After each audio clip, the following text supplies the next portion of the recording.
Hopefully you were able to use what we learned in writing the separate function to write the unite function. We will now use these primitives to tidy up a new dataset called who_tb dataset. First, let's take a look at the raw data. The dataset is 7,240 rows and 60 columns. Let's just look at some of the decoded columns. Columns country, ISO2, and ISO3 are different ways to designate the country. Column year is the year of the report and is a natural variable. The short codes REL, EP, SN, and SP describe the types of cases of TB. The codes M and F indicate the gender, male and female respectively, and the trailing numeric code indicates the age group. In other words, it looks like we are likely to want to treat all the columns as values of multiple variables. Let's take a look at exercise 8. Exercise 8, as a first step, we will start with a data frame called who raw and create a new data frame called who2, which has the following properties. All of the columns starting with new in the original data frame will become values of a single variable called case type.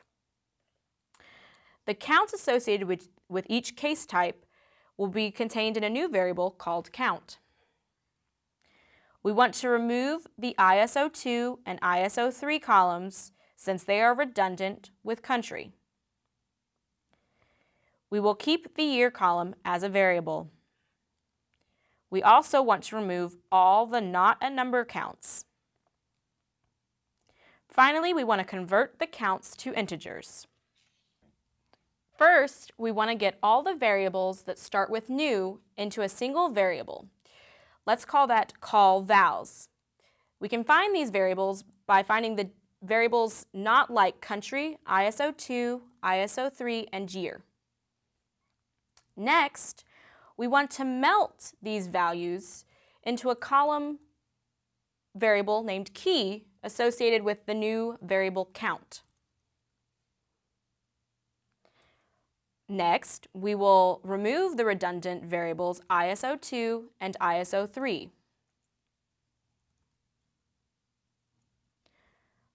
We will then remove all the not a numbers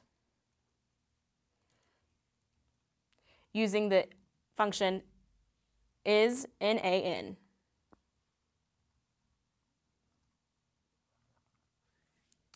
Finally, let's convert counts into integers. Let's run our code and make sure it passed.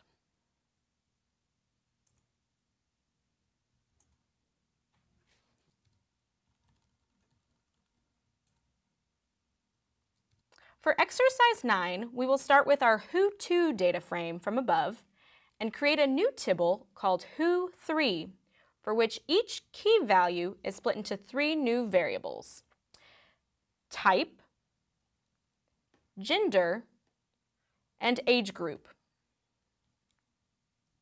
We will start exercise 9 together. We know that we can use the separate function from above if we have a splitter function. Thus, we will define a new splitter function called whoSplitter that does the necessary steps. Recall, all the variable names in case type start with the word new.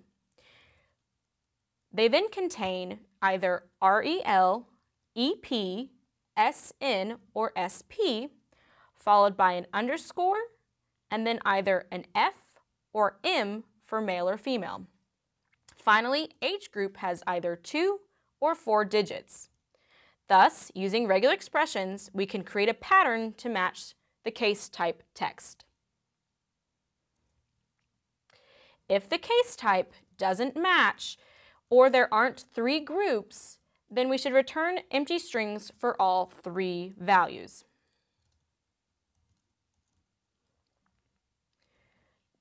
Otherwise, we have 3 groups: the type, gender, and age group. Saving these groups to fields, we can begin to manipulate them. If the gender is equal to F, then it is female. Otherwise, it must be M and thus must be male.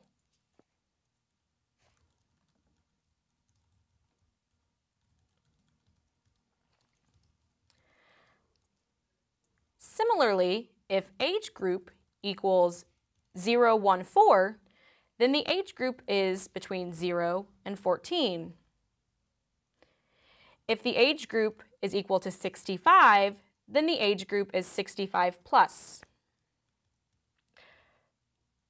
Otherwise, the age group should be 4 digits, where the first 2 digits represent the lower bound, and the third and fourth digit are the upper bound.